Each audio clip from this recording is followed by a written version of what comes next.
چې په خپلو سترګو باندې وګوري دا که چا د مو له خبرو باندې یقین نه راځي انجینر دی راشي او زه ورته للګي بس به هېڅ نشته به روډ دی بسوي دا د روډ غور څه نشته پرون ته وساله لکړی واګه مې ګول جی او یو وزا څه وخري بس به هېڅ زه بل پرون هډ کوارټر ته لاړم هغه کې انجینر صاحب ته مو ویلم راشه روډ باندې کار شروع ته هغه چیک کا بیا پرون چې کله هغه راغلی نو هغه ته مې ګل اجي د زیارت ګل ورور دی چې کوم د انګو ضلع مخکینی ناظم پاتې شوی دی نو هغه ورته افزا لاله کړې وه دې ځای کې افزا وخوړله روډ یې په خپلو سترګو وکړه خو چې کله یې افزا وخوړه سیده لاړ هېڅ غوري کار باندې ونه کړه ورته یې ونیل نو چېره یاده څه وکړه یاده څه وکړه خو د نن چې کله مو راغلو د حالات مو وکته ده ته تاسو یې وګورو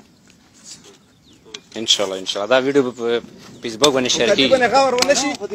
نو دا روډ مو نه پرېږدو کدی باندې مو چوک پنسي ته خېجوي که نه نو مو تیار یو خو دا 2 نمبر کار مو پاکستان کې نه پرېږدو ولې چې دا د مو پاکستان هر یو سړي دا ذمهوار دی چې کوم ځای کې 2 نمبر کار کېږي